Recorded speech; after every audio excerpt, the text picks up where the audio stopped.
every individual believer may be called as a temple of God. A corporate believers also may be called as the temple of God. ఒక్కరిని కూడా దేవాలయం అనొచ్చు, అందరినీ కలిపితే కూడా దేవాలయం అనొచ్చు. మీరు Bible తీయక్కర్లేదు.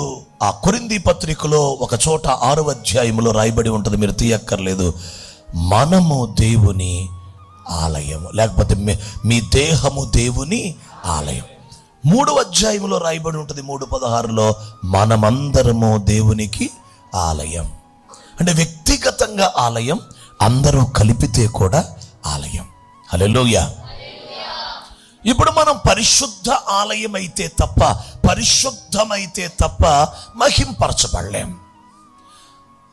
The greatest thing that God is going to do in these last days is to glorify His church.